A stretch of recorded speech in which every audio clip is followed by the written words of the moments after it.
Salutations distinguées. Notre message est axé sur libérer et acquitter. Les juristes comprennent bien ce que je suis en train de dire. Libérer et acquitter. Texte 1 Samuel 17, verset 50 et 1 Samuel 18, verset 7. Là, nous voyons deux événements avec les mêmes personnages. David, le roi Saül et le Philistin Goliath. Celui-ci était une épingle dans la chair des enfants d'Israël, le premier-né de Dieu. Et David a eu l'opportunité de rendre visite à ses frères et il a proposé d'aller aussi attaquer ce jeune homme, ou alors cet homme, Goliath.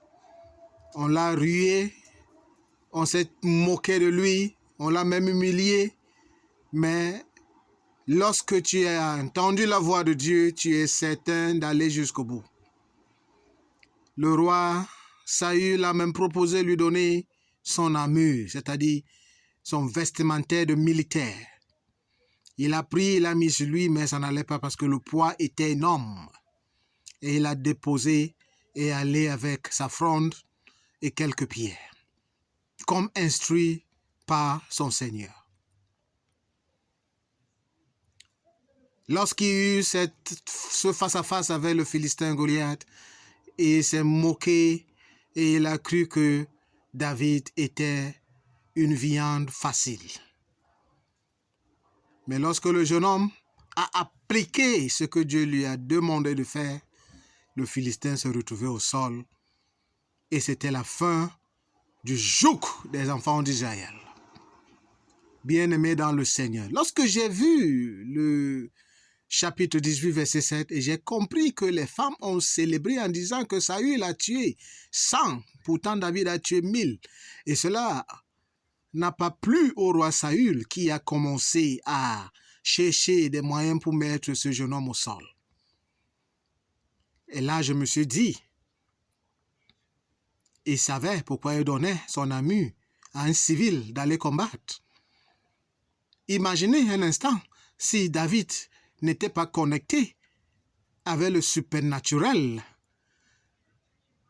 avec le céleste, et qui tuait ce Philistin avec cet uniforme.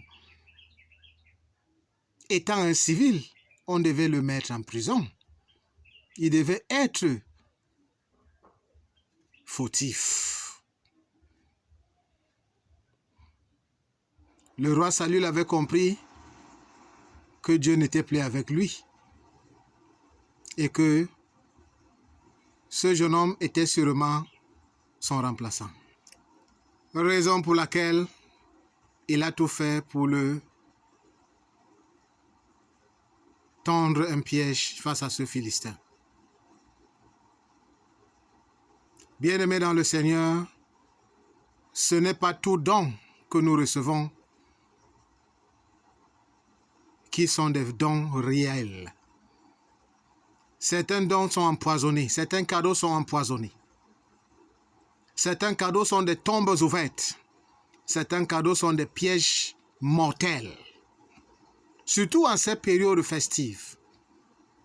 Quelqu'un te dira, allons prendre un pot, mais derrière ce pot se trouvent tes funérailles. Quelqu'un te dira, allons faire un tour en voiture, sachant qu'il est protégé par ces gens, entre guillemets, toi, tu seras la victime sacrifiée. En cette période festive, soyons sur nos gardes et vigilants. Ce n'est pas toute invitation que nous devons honorer. Évitons tout don. Soyons sur nos gardes. Si David avait accepté ce don du roi Saül, il serait mort. Bien évidemment parce qu'il n'avait pas la maîtrise de ce matériel militaire. Et il ne devait pas appliquer à la lettre les instructions de Dieu. Et le Philistin serait toujours en vie jusqu'à nos jours. Suis les instructions de ton pasteur, de ton homme de Dieu, de ton Dieu. Là où tu pries, suis les instructions venant du céleste.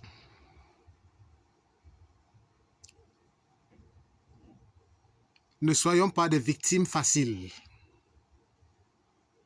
car en nous vit celui-là même qui nous a créés en son image.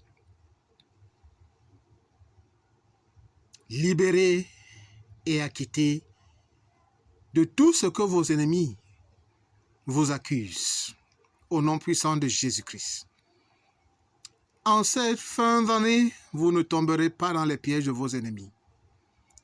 Comme David n'est pas tombé, vous ne tomberez pas au nom puissant de Jésus-Christ. Comme Dieu a livré l'ennemi de son premier-né, Israël, entre les mains de David, il livrera aussi entre vos mains vos ennemis au nom puissant de Jésus-Christ. Ne prenez pas vos deux mains et vos deux pieds pour vous mettre en cellule. Prison à vie. Vigilance. Libérez et acquittez au nom puissant de Jésus-Christ. Pluie de bénédiction. Seigneur, tes enfants sont entre tes mains. Je te les présente. Protection, sagesse, esprit de discernement. Descendez sur eux au nom puissant de Jésus-Christ. Oui, qu'il en soit ainsi au nom du Père, du Fils et du Saint-Esprit. Amen. Aimez la vidéo, partagez le lien, déposez un commentaire, pourquoi pas inscrivez-vous à la chaîne YouTube Channel Emmanuel Soumelon. Shalom.